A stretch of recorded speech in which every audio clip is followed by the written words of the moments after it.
Chinese auto market collapse, foreign companies flee. Economic growth slows as Chinese savers ignore CCP consumption incentives. UK media, Evergrande debt crisis highlights heavy costs under system differences. Exclusive interview, the impact of Nguyen Phu Trong's death on China-Vietnam relations. Are China's Robocars spying on Americans? It's all covered in today's China Truths. Chinese car market collapse, foreign companies flee. Look, the entire field is filled with these new energy vehicles, around hundreds of them parked on the grass, likely because no one is buying them. New cars in Yunnan, indeed, aren't selling. Look, as soon as an automobile supermarket opened, Kunming immediately saw 1 or 2 dozen pop up. You sell for $180,000, about $24,800. He sells for $170,000, about $23,400.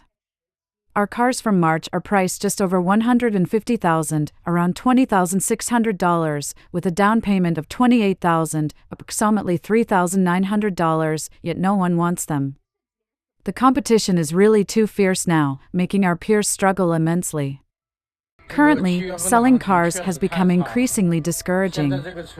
This July's market is indeed very poor. There hasn't been a single customer interested in buying a car, and we truly don't know what to do. These cars have been here for almost 2 months, and the ones that arrived recently have also been here for almost a month.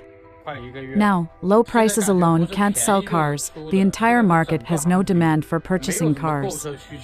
We can only wait. There's no other good solution. Making money is becoming increasingly difficult, and almost every industry is affected, including our automotive industry.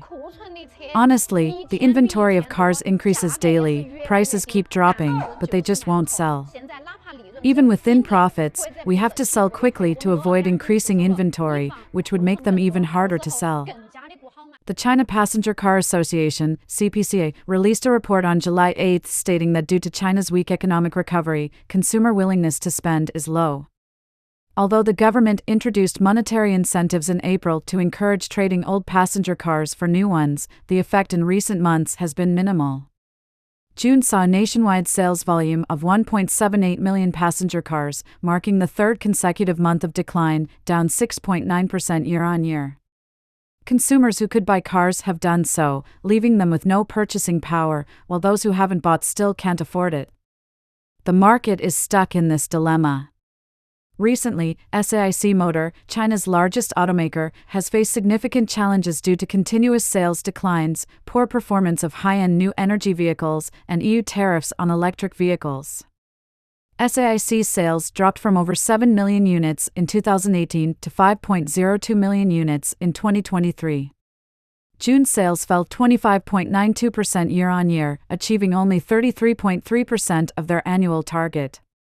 A survey by the China Automobile Dealers Association showed only 18.4% of dealers met their half-year sales targets. The industry faces severe competition, insufficient consumer confidence, and intense operational pressures. Jiangsu Sinfeng Group, a large regional car dealer, has collapsed following the failure of Dongguan Yangao Group.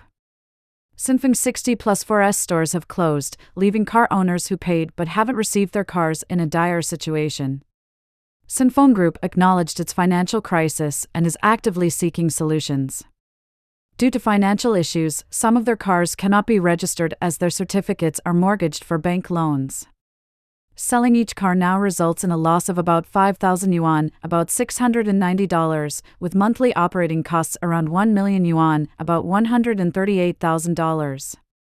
Other car dealers also report significant declines in sales and profits, with fierce market competition and increased bank loan thresholds. Overall, the used car market is also struggling, with many dealers facing severe losses. The price war has forced many to withdraw, shut down, or change brands. The market share of foreign automakers in China is shrinking rapidly, with local brands gaining dominance. Tesla, for example, has dropped to third place behind BYD and Geely in the new energy vehicle sector. Foreign automakers are scaling back operations due to declining sales. Tesla is laying off over 10% of its global workforce, Hyundai sold its Chongqing plant, and Nissan ceased production at its Changzhou plant. The car market's future remains uncertain as the industry continues to face immense pressures. Economic growth slows as Chinese savers ignore CCP consumption incentives. Data from the People's Bank of China shows that in the first half of the year, Chinese households' new deposits increased by 9.27 trillion yuan, about $1.3 trillion, a 22% decrease compared to the same period last year. Reuters states that although the growth of deposits in Chinese banks has slowed, economic data released this week shows this has not resulted in higher consumption. China's retail sales in June grew by only 2% year-on-year, falling short of expectations and marking the weakest growth in 18 months. Analysts say these figures suggest that the CCP's measures to stimulate consumption have so far been insufficient to encourage Chinese savers to spend heavily in stores. In a report, Mr. Tommy Xia, head of Greater China Research at OCBC Bank, stated that the year-on-year decline in new savings has not translated into an increase in consumption. This could be related to households using their savings to repay loans early and diverting deposits into financial products. Banks reduced deposit rates to encourage consumption and borrowing, but this measure is prompting Chinese households and businesses to shift their savings into financial products, which in turn channel funds into bonds. Analysts point out that due to factors such as falling real estate prices, job instability, and high debt levels, Chinese households have become more cautious about spending. This caution led to China's economic growth rate in the second quarter dropping from 5.3% in the first quarter to 4.7%, below expectations, marking the slowest growth since the first quarter of 2023. This indicates that the series of measures implemented by the government have had little effect in boosting Chinese consumer confidence. Additionally, data released by the CCP on July 15 showed that in the first half of this year, real estate development investment fell by 10.1%, and the sales area and sales volume of newly built commercial housing nationwide fell by 19% and 25%, respectively, year-on-year. Analysts at Maybank said in a report that Chinese policymakers need to fundamentally address consumers' risk-averse behavior and encourage them to spend their income, rather than implementing quick-fix stimulus measures. The analyst said, this requires structural solutions to address fundamental issues such as the prolonged real estate slump, a fragile job market, an incomplete social safety net, and a growing debt burden. UK media, Evergrande debt crisis highlights heavy costs under system differences. Earlier this year, Chinese real estate giant Evergrande Group was ordered to liquidate by the Hong Kong High Court. This ruling has sparked discussions about how it will be recognized and enforced in mainland China. Recently, a foreign media outlet highlighted the profound differences between the CCP's political, legal, and financial systems and those of other countries. Foreign investors are likely to pay a heavy price for these differences. According to the Financial Times, the liquidation of Evergrande is a test for mainland China's judicial system and its willingness to accept Hong Kong's rule of law, as well as a litmus test for foreign investors. After the Hong Kong court issues a liquidation order, Evergrande will be taken over by liquidators who will assess and liquidate assets to repay debts, a process expected to take several years. However, almost all of Evergrande's assets are in mainland China, involving over 1,300 real estate projects across 280 cities.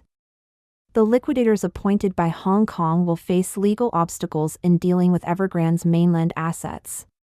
The New York Times believes that courts in Hong Kong and mainland China will determine the winners and losers among Evergrande's creditors, with the CCP government likely using the courts to block overseas creditors from claiming mainland assets. American economist David Huang stated that in the past, Chinese companies issuing bonds in Hong Kong gave the illusion of being protected by Hong Kong law.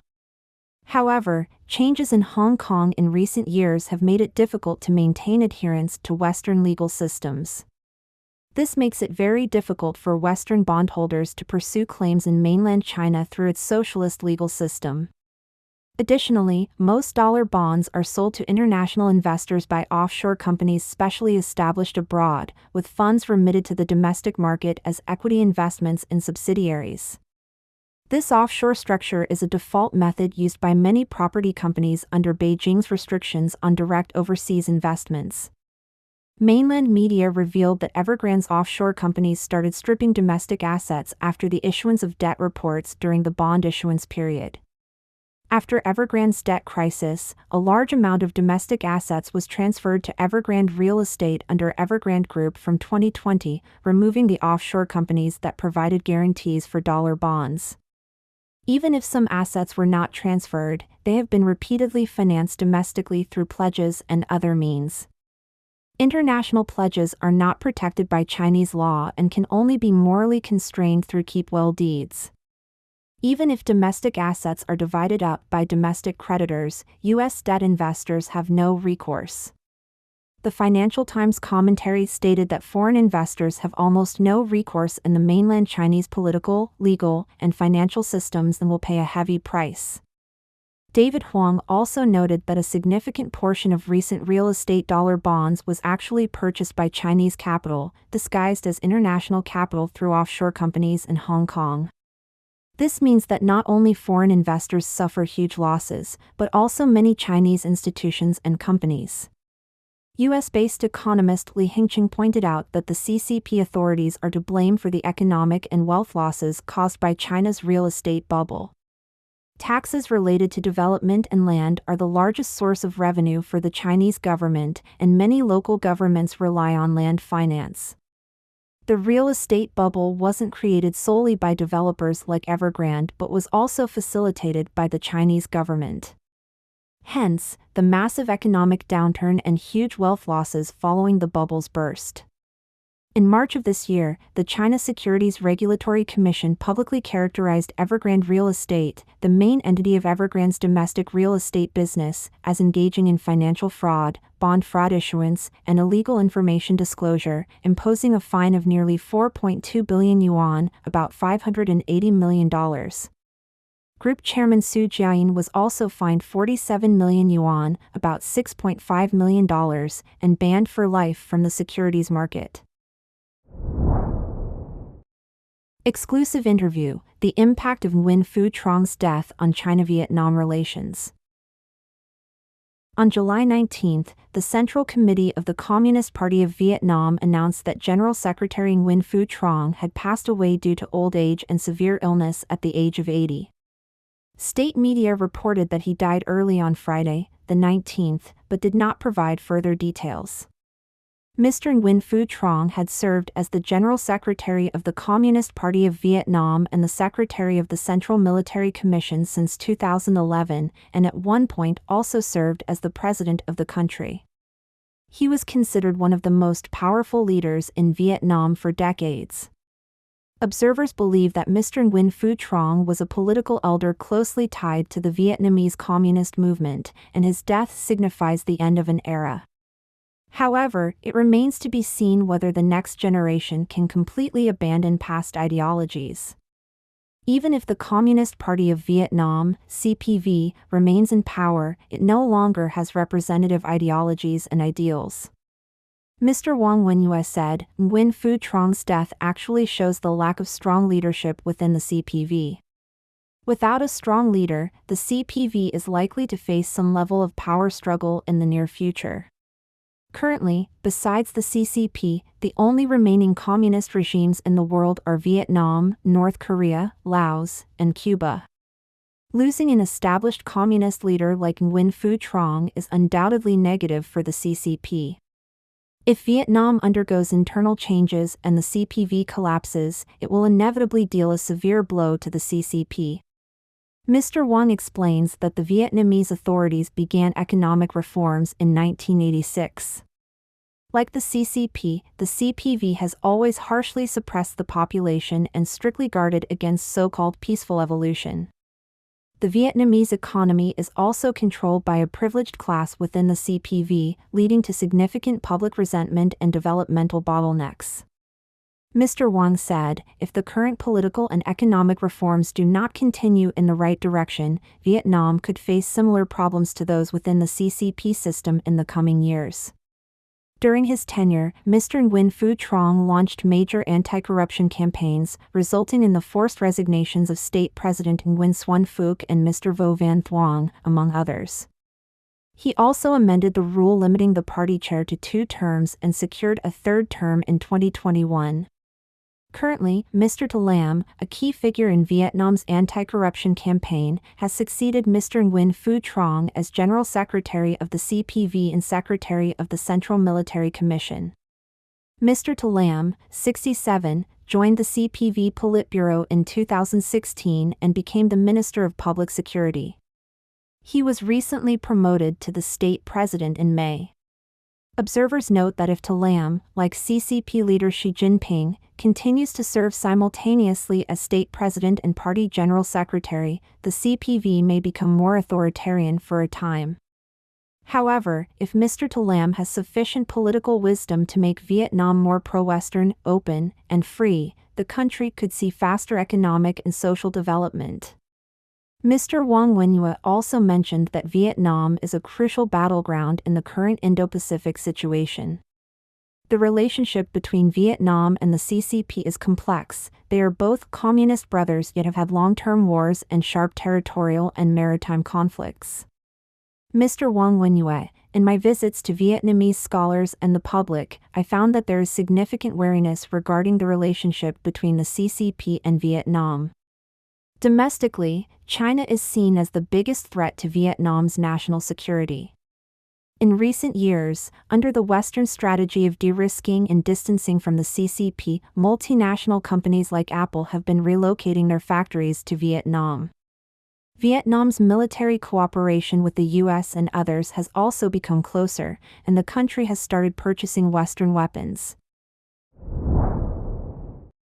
Are China's Robocars spying on Americans?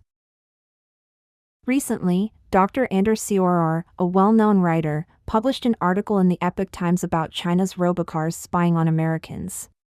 He said, China's self-driving vehicles, or Robocars, have driven 1.8 million miles in California since 2017 and are also approved for testing in Texas and Arizona, according to new research published by Fortune magazine.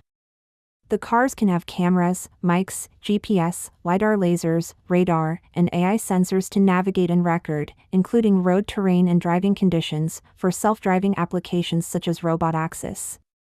But who knows what other sensors they have, what they record, and who has access? And who knows how emerging technologies might be dual use for military and intelligence purposes?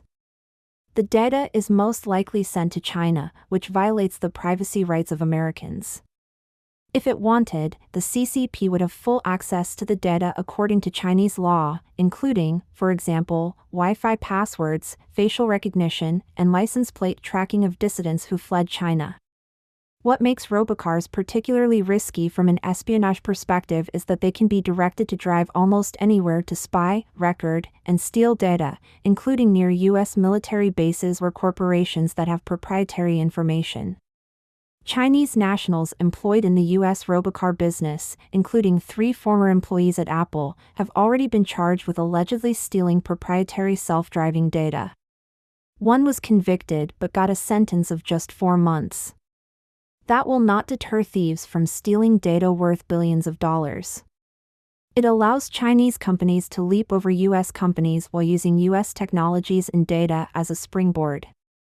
China's electric car companies have taken self-driving technologies first developed in Silicon Valley back to China and expanded on them immeasurably.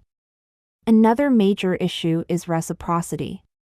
U.S. freely hands Chinese Robocar companies detailed road data, high-resolution maps, and access to the United States for testing. In contrast, no reciprocal data, maps, and access are granted to U.S. car companies in China. This gives Chinese car companies an edge over the United States in a growth market. It makes it all but impossible for U.S. self-driving cars to compete in China. Tesla is the only car company that comes close, and it is even being discriminated against for not having direct access to the necessary data and the ability to take it outside China for development purposes. The result is that Chinese companies, like Baidu's self-driving unit, have up to a 3 to 5 year lead on Tesla on Baidu's home turf in China, the world's biggest future market for self-driving cars. Far more Robocars are already being tested in China than in the United States. By 2030, according to the China Society of Automotive Engineers, 20% of new cars sold in China will be driverless. Another 70% will use advanced assisted driving technology.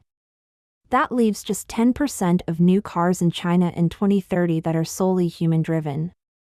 However, the US government has not done much to mitigate the risks of having Chinese national engineers and Chinese Robocar companies operating in the United States. For members of the U.S. House of Representatives who have taken notice are Representatives Tim Walberg, Debbie Dingell, Bob Latta, and Mark Veazey. On July 18, 2023, they issued a press release and letter to Department of Transportation Secretary Pete Buttigieg and Department of Commerce Secretary Gina Raimondo, flagging the risks of giving China's Robocars a blank check. Since the House letter, CNBC and Nikkei Asia Review have covered China's Robocar testing in the United States. Yet, for a year, the U.S. government has not taken significant action to protect Americans and our companies. In May, Ms. Raimondo at least said that regulations could be imposed as soon as this fall on networked cars in the United States that send data to China. But according to Dr. Anders Corr, this is too little and too late. Don't forget to comment in the section below to share your opinions on today's topic with us. If you find the information helpful, please share this video with a friend to watch together. This will be a great source of motivation for our team to produce more and more quality and reliable videos. And also don't forget to like and subscribe to see more interesting topics from China Truths. Thank you for tuning in.